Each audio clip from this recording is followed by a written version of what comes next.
समाधान यात्रा के तहत जब सीएम नीतीश कुमार सासाराम पहुंचे तो उन्होंने मोकरा गांव में निरीक्षण किया और तिलौथू के पतलुका मध्य विद्यालय पहुंचे, जहां छात्रा और वायरल गर्ल सलोनी ने मुख्यमंत्री का नशा मुक्ति को लेकर गीत गाकर स्वागत किया। इस दौरान मुख्यमंत्री नशा मुक्ति के खिलाफ गीत सुनकर मुस्कुराने लगे और उसकी तारीफ की, साथ ही सम्मानित भी किया। बता दें कि 8वीं कक्षा की छात्रा सलोनी कुमारी का नशा के खिलाफ गीत गाने का वीडियो वायरल हुआ था, जिसके बाद से उसे 1 दिन का जिला शिक्षा पदाधिकारी भी बनाया गया था।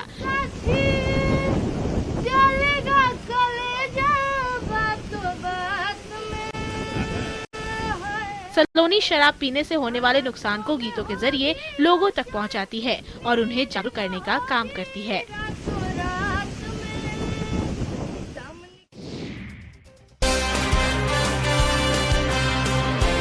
प्रधानमंत्री नरेंद्र मोदी ने बेंगलुरु में एयरो इंडिया मेगा शो का वायुसेना अड्डे येलहंका पर उद्घाटन किया। ये एशिया का सबसे बड़ा एयरो शो है जो 17 फरवरी तक चलेगा। इस शो में आत्मनिर्भर भारत की ताकत दिख रही है। हिंदुस्तान एरोनॉटिक्स लिमिटेड यानी HAL की अगली पीढ़ी का सुपरसोनिक युद्धक प्रशिक्षण विमान अपना जलवा दिखाया। एयरो इंडिया शो में पहली बार HLFT-42 को उतारा गया। 5 दिन के आयोजन में 90 से ज्यादा देश शामिल होंगे। इस दौरान पीएम मोदी ने कहा कि अमृत काल का भारत एक फाइटर पायलट की तरह आगे बढ़ रहा है, जिसको ऊंचाइयां छूने से डर नहीं लगता, जो सबसे ऊंची उड़ान भरने के लिए उत्साहित है। आज का भारत तेज सोचता है, दूर की सोचता है और तुरंत फैसले लेता है। पीएम ने कहा कि भारत की रफ्तार चाहे जितनी तेज हो, लेकिन वो हमेशा जमीन से भी जुड़ा रहता है।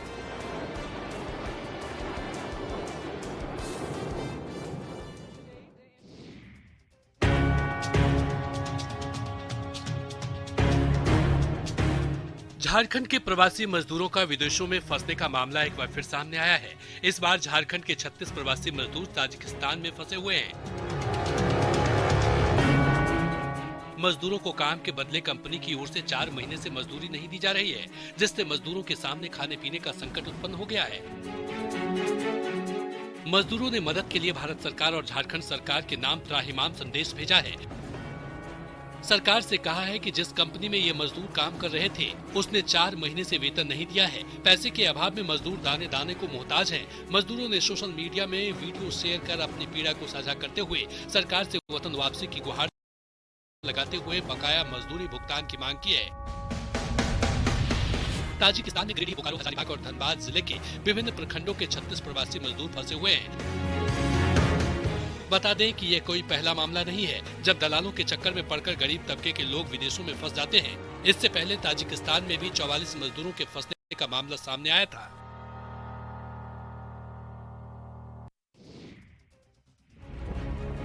गिरिडीह के CCL के कबरीबाद में एक बार फिर भू धसान की घटना घटी है। इस बार जमीन धंसने से CCL का बुलडोजर फंस गया। गनीमत रही कि इस घटना में बुलडोजर का चालक बाल बाल बच गया।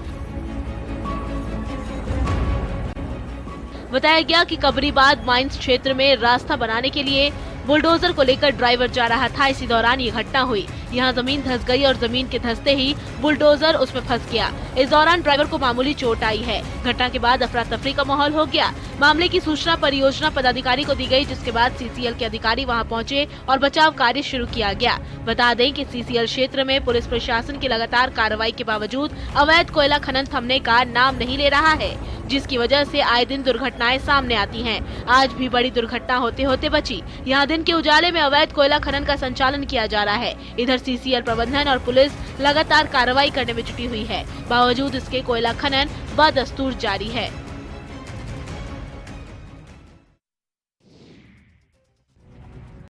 जान हथेली पर रखकर चचरी के पुल को पार करते ये तस्वीर भागलपुर के नाथनगर रत्तीपुर बैरिया पंचायत की है, जहां सरकारी उदासीनता के कारण लोग जान हथेली पर रखकर चचरी पुल से आना जाना करते हैं। भागलपुर के नाथनगर रत्तीपुर बैरिया पंचायत के लोग सालों से सरकारी उदासीनता की मार झेल रहे हैं।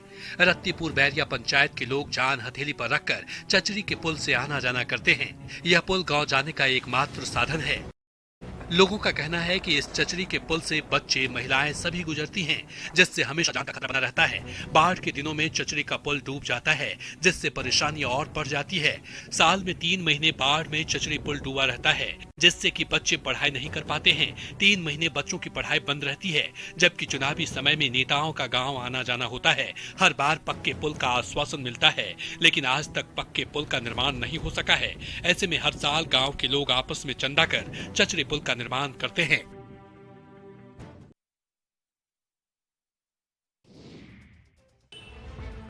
राजधानी पटना में अपराधियों के हौसले इस कदर बढ़ गए हैं कि वो किसी भी हद को पार कर रहे हैं। इस बार एक चाय बेचने वाली युवती की अपराधियों ने पिटाई कर दी।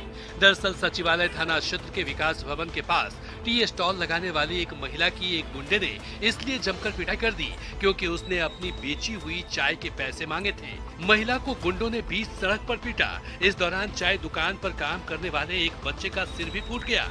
महिला दौड़कर सचिवालय थाना पहुंची, यह सोचकर कि उसे इंसाफ मिल जाएगा, लेकिन थानेदार ने उसे ही जेल भेज देने की धमकी दे दी।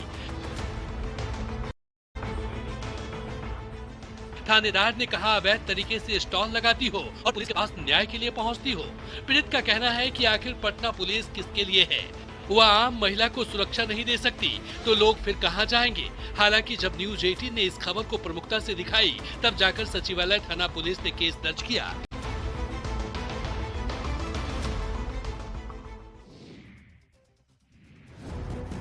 शादी की सालगिरह, जश्न का माहौल, डीजे की धुन पर थिरकते लोग, लेकिन पल भर में ये खुशियां मातम में बदल गईं।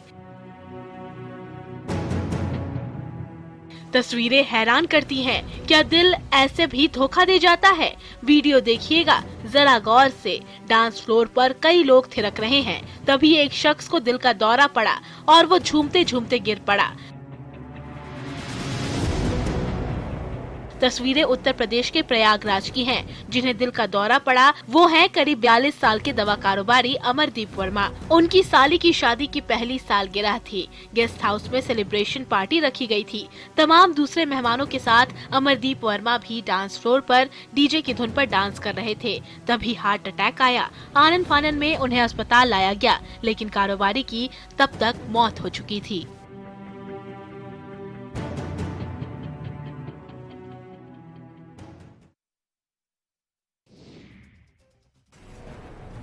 बिहार के इकलौते वाल्मीकि टाइगर रिजर्व में भीषण आग लगी है। आग लगने से मदनपुर वन क्षेत्र का जंगल धू-धू कर जल रहा है। आग लगने से वन क्षेत्र का बड़ा भूभाग पूरी तरह से वीरान होता जा रहा है। वीटीआर के मदनपुर वन परिसर के जंगल में लगी आग से अफरा तफरी का माहौल है। वन विभाग के कर्मचारियों के घंटों की मशक्कत के बाद भी आग पर काबू नहीं पाया जा सका है। बता दें कि जाड़े के मौसम और दिन में गर्मी की आहट के साथ ही वाल्मीकि टाइगर रिजर्व में आग लगने की यह दूसरी घटना है। वहीं आग लगने के बाद आसपास के इलाकों में भी वन्य जीवों के बीच बेचैनी का आलम रहा है। आग लगने से सैकड़ों हेक्टेयर जंगल जलकर नष्ट हो चुके हैं। वहीं तेज पछिया हवा चलने के कारण आग बुझाने में दिक्कत हो रही है। फिर भी वन कर्मियों की टीम आग पर काबू पाने को लेकर जद्दोजहद कर रही है। वीटीआर में वन विभाग के पास फिलहाल आग पर काबू पाने का समुचित संसाधन नहीं है, जिसकी वजह से झाड़ियों और लाठी डंडे के सहारे वन कर्मियों ने आग बुझाने की कोशिश कर रहे हैं। आशंका जताई जा रही है कि चरवाहों और वन भूमि के अतिक्रमणकारियों ने जंगल में आग लगाई है और वीटीआर जंगल में आग ने भयावह रूप धारण कर लिया है। गोपालगंज में अपराधी बेखौफ है और लगातार पुलिस को चुनौती दे रहे हैं। ऐसा लग रहा है मानो बदमाशों के बीच खाकी का खौफ खत्म हो चुका है। बेखौफ हुए अपराधी आए दिन दहाड़े वारदात को अंजाम दे कानून की धज्जियां उड़ा रहे हैं। दरअसल अपराधियों ने एक युवती की हत्या कर उसके चेहरे को तेजाब से जला दिया। घटना जादवपुर थाने की रामपुर टेंगराही गांव की है। गंडक नदी के किनारे युवती का शव मिलने से पूरे इलाके में सनसनी फैल गई है। पुलिस ने शव को कब्जे में लेकर फॉरेंसिक जांच और पोस्टमार्टम के लिए मुजफ्फरपुर मेडिकल कॉलेज भेज दिया है। मृतका की पहचान के लिए पुलिस आसपास के इलाकों में लोगों से पूछताछ कर रही है। जिस इलाके में शव मिला है वो पूरा इलाका गंडक नदी का दियारा इलाका है। पुलिस आशंका जाहिर कर रही है कि दूसरी जगह हत्या कर पुलिस से बचने के लिए इस इलाके में शव को लाकर फेंका गया है। बताया जा रहा है कि रामपुर टेंगराही गांव में किसान रविवार देर शाम खेतों की ओर जा रहे थे, तभी गंडक नदी के किनारे रेतीले जमीन पर युवती का छत विक्षत शव को देखा गया, जिसके बाद पुलिस को इसकी सूचना दी, जिसके बाद पुलिस पूरे मामले की गहनता से जांच में जुट गई है। आज भले ही संचार की दुनिया में तेजी से बदलाव हो रहे हैं, दुनिया तेजी से ओटीटी की तरफ बढ़ रही है, लेकिन इन सब के बीच रेडियो का महत्व आज भी बरकरार है। विश्व रेडियो दिवस पर सुदर्शन पटनायक ने खूबसूरत सैंड आर्ट तैयार किया है। ओडिशा के पुरी समुद्र तट पर सुदर्शन पटनायक ने सैंड आर्ट पर गांव से शहर तक को उकेरा है। इसके साथ ही उन्होंने प्रधानमंत्री की आकृति के साथ मन की बात को सबसे लोकप्रिय कार्यक्रम को भी अपनी कला के जरिए उकेरा है। उन्होंने लोगों को रेडियो दिवस की शुभकामनाएं दी हैं। साथ ही उन्होंने संदेश दिया है कि रेडियो आज भी दूर दराज वाले क्षेत्रों में रहने वाले लोगों को खबर से रूबरू कराने का भरोसेमंद माध्यम है। आपको बता दें कि स्पेन रेडियो अकेडमी ने 13 फरवरी को विश्व रेडियो दिवस मनाए जाने के लिए 2010 में पहली बार प्रस्ताव रखा था। इसके बाद यूनेस्को ने पहली बार 13 फरवरी 2012 को विश्व रेडियो दिवस के रूप में इस दिन को मनाया था। तब से विश्व भर में इसी दिन विश्व रेडियो दिवस मनाया जाने लगा।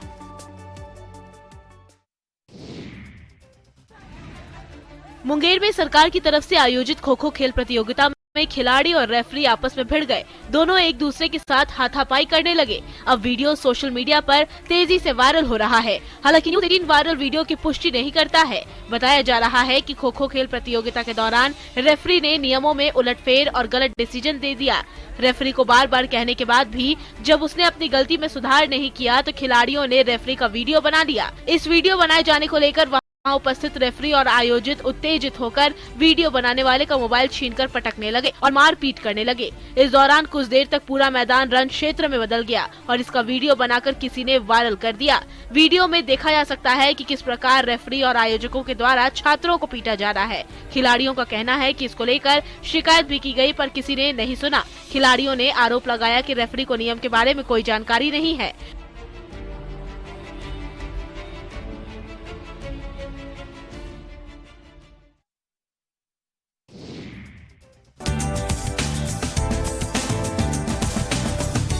मंजिल उन्हीं को मिलती है जिनके सपनों में जान होती है। पंख से कुछ नहीं होता, हौसलों से उड़ान होती है। कहते हैं अगर हौसले बुलंद हो तो कोई भी राह मुश्किल नहीं होती है। ऐसा ही कुछ कर दिखाया है जमुई के अभय पांडे और आशीष कुमार ने। दोनों ने गरीबी को अपने राह की रुकावट नहीं बनने दिया और सफलता की तरफ बढ़ चले। अभय पांडे और आशीष कुमार ने दुनिया के सबसे बड़े एथलेटिक्स खोज प्रतियोगिता में गोल्ड और ब्रॉन्ज मेडल जीतकर 18वें नेशनल जूनियर अंतर जिला एथलेटिक्स मीट प्रतियोगिता के लिए क्वालिफाई कर लिया है। अभय पांडे ने बताया कि जिला स्तर से राज्य स्तर और राज्य स्तर ईस्ट जोन में अच्छा प्रदर्शन करने के बाद उन्हें नेशनल में जगह मिली है। अभय और आशीष दोनों के पिता किसान हैं। घर की आर्थिक स्थिति ठीक नहीं है। किसी तरह कुछ कमा करके और उससे हुई आमदनी से यहाँ तक का रास्ता तय किया है। दोनों प्रतिभावान खिलाड़ी 2028 के ओलंपिक में पदक जीतने की इच्छा रखते हैं। एनीमिया और कुपोषण मुक्ति की दिशा में डीसी की ओर से रागी मिशन की शुरुआत की गई है, जिसके तहत आदिवासी महिलाएं जो रागी के आटे और नूडल्स के उत्पादन के लिए तैयार हैं। इस परियोजना में महिला मंडली और JSLPS की दीदियां जुड़कर काम कर रही हैं। उनकी ओर से बनाए गए रागी लड्डू की जांच डीसी ने की। साथ ही उसके बेहतरीन स्वाद की जमकर सराहना की। ये रागी लड्डू जिले के सभी आंगनबाड़ी केंद्र MTC सेंटर में भेजा जाएगा, जहां इसे खाकर बच्चे कुपोषण मुक्त बन सकेंगे। यह लड्डू रसायन मुक्त और ग्लूटेन मुक्त है। साथ ही इसमें किसी भी प्रकार के प्रिजर्वेटिव का भी इस्तेमाल नहीं किया गया है। उपायुक्त ने कहा कि यह रागी के लड्डू को जिले के सभी आंगनबाड़ी केंद्रों, MTC सेंटर आदि में भेजा जाएगा, ताकि सभी बच्चे इसका सेवन करें और कुपोषण मुक्त रहें। इस लड्डू को बनाने में रागी का आटा, गोंद, देसी गाय का घी, गुड़, तिल और ड्राई फ्रूट्स का उपयोग किया गया है, जो इसे पूरी तरह से पौष्टिक और स्वादिष्ट बनाती है।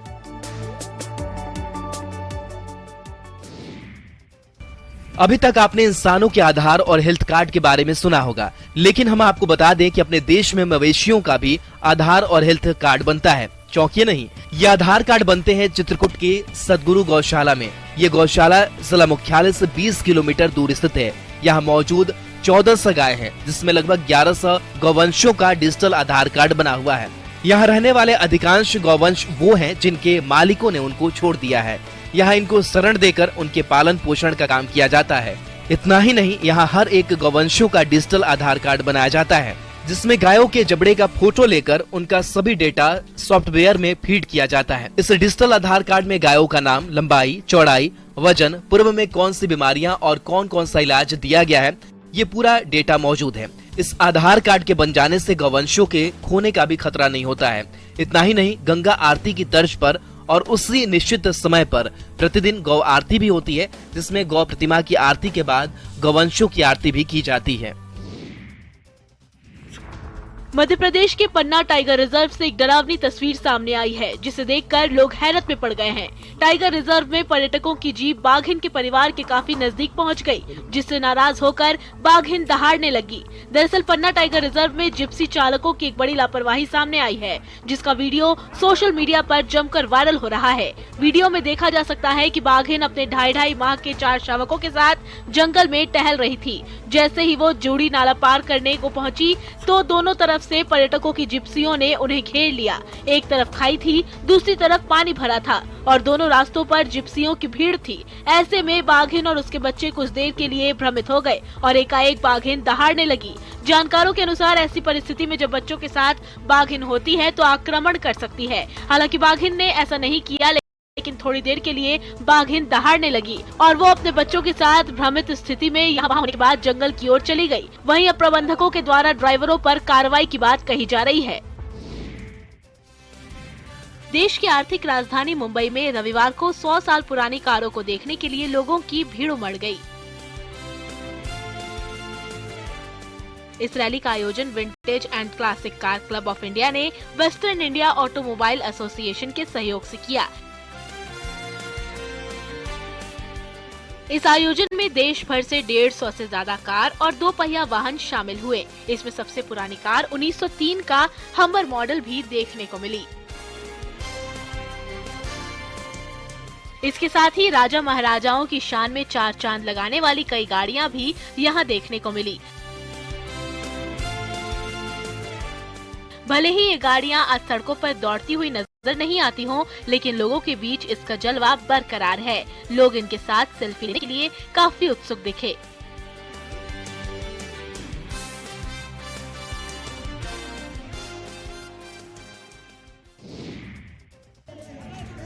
खगड़िया के नया गांव में श्रद्धालुओं के पूजा करने का आश्चर्यजनक तस्वीर सामने आई है, जहां श्रद्धालु पूजा करने और अपनी मनोकामना को पूर्ण करने के लिए नंगे पांव तपते आग में चलते हैं। 4 दिवसीय चलने वाले इस पूजा को झील पूजा कहा जाता है।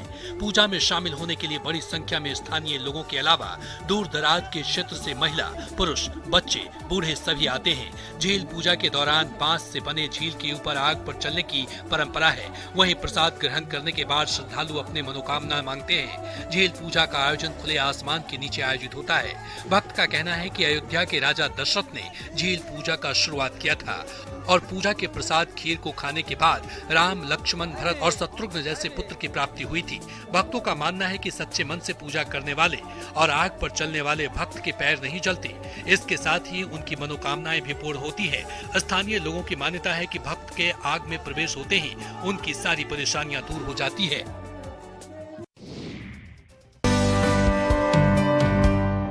मध्य प्रदेश के नवातापुरम के लोक देव संत शिरोमणि श्री राम जी का मेला इन दिनों चल रहा है। राम जी बाबा मेले में खास तौर पर ग्रामीण परिवेश और इससे जुड़े झलक देखने को मिलती है।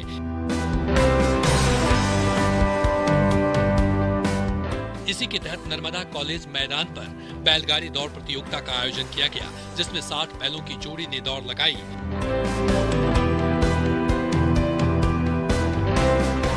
इसे देखने नर्मदा महाविद्यालय मैदान पर बड़ी संख्या में लोग मौजूद रहे।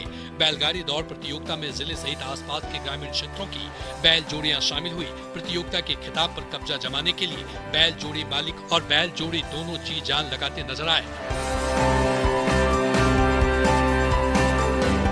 और विजेता बनी बैतूल के संत पाल ध्रुव की बैल जोड़ी लकी और लाखिया।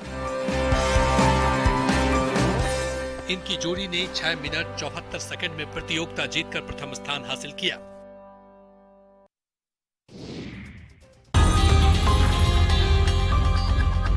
तुर्की और सीरिया में आए विनाशकाली भूकंप में अब तक 25,000 से ज्यादा लोगों की जान जा चुकी है। दोनों देशों में लगातार रेस्क्यू ऑपरेशन जारी है। वसुधैव कुटुंबकम का मंत्र मानने वाले भारत ने भी वहां मदद के लिए अपनी NDRF टीमें भेजी हैं। और ये टीमें बाकायदा अपना फर्ज निभा रही हैं। मलबे में फंसी रही 6 साल की बच्ची को टीम ने जिंदा बाहर निकाला और इस खास काम को अंजाम देने वालों में भारत के ऐसे 2 बेजुबान हीरो शामिल हैं जिनका लोहा दुनिया मान रही है। इनका नाम है रोमियो और जूली। अगर शायद ये दोनों नहीं होते तो बच्ची का पता नहीं लग सकता। मलबे में फंसी बच्ची को जूली ने ही सबसे पहले सूंघा और उसके हैंडलर को सतर्क किया। इसके बाद रोमियो को अंदर लाया गया और उसने पुष्टि की कि मलबे के नीचे दबी बच्ची जिंदा है।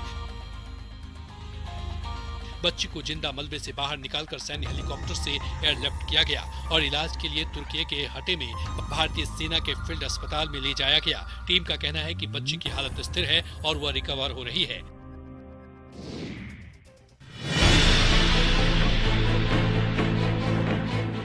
हादसे को दावत देते ये पुल लोहरदगा के सदर प्रखंड के ईटा भुजनिया नदी पर बना पुल है जो कई सालों से क्षतिग्रस्त है। इस टूटे पुल से लोग जान जोखिम में डालकर आते जाते हैं। ऐसे में कभी भी बड़े हादसे होने की आशंका जताई जा रही है। जिला मुख्यालय से महज 10 किलोमीटर दूर ये पुल है जहां से हजारों ग्रामीण और स्कूली बच्चों के साथ गाड़ियां आती जाती हैं। कई साल से लोग पुल बनाने की मांग कर रहे हैं। इसे लेकर वित्त मंत्री डॉक्टर रामेश्वर उरांव ने भी निर्माण का आश्वासन दे चुके हैं, लेकिन अब तक पुल नहीं बन सका है। पुल आधी टूट चुकी है और लोग इसी से होकर यात्रा करने को मजबूर हैं।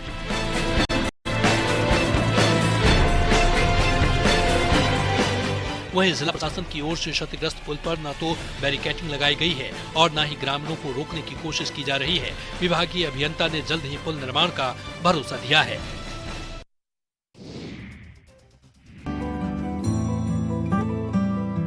संगम नगरी प्रयागराज में प्रवासी पक्षियों का डेरा जमने लगा है। संगम के साथ ही गंगा और यमुना नदी के ऊपर उड़ते ये पक्षी सैलानियों के लिए आकर्षण का केंद्र बने हुए हैं। संगम और पास के क्षेत्र में प्रवासी पक्षियों का कलरव गूंजने लगा है। सुबह से लेकर देर शाम और फिर रात में भी नौका पर भ्रमण करने वाले सैलानियों को ये पक्षी अपनी ओर आकर्षित करने में लगे हैं। सैलानी भी इन्हें दाना देते हैं, जिससे ये हर दिन गुजरने वाली नाव के आसपास मंडराने लगते हैं। ये प्रवासी पक्षी साइबेरिया से हजारों किलोमीटर की यात्रा कर यहाँ पहुँचते हैं और नवंबर से मार्च तक यहाँ डेरा डाले रहते हैं। उसके बाद ये पक्षी मार्च के अंतिम सप्ताह में वापस साइबेरिया पहुँचते हैं। प्रयागराज में गंगा, यमुना और विलुप्त सरस्वती के संगम यानी त्रिवेणी संगम पर बड़ी संख्या में पहुँचे प्रवासी साइबेरियाई पक्षी घाटों की सुंदरता में 4 चांद लगा रहे हैं। विदेशी पक्षियों को देखने के शौकीन लोग भी बड़ी संख्या में नौका विहार करते हैं और पक्षियों को दाना डालते हैं।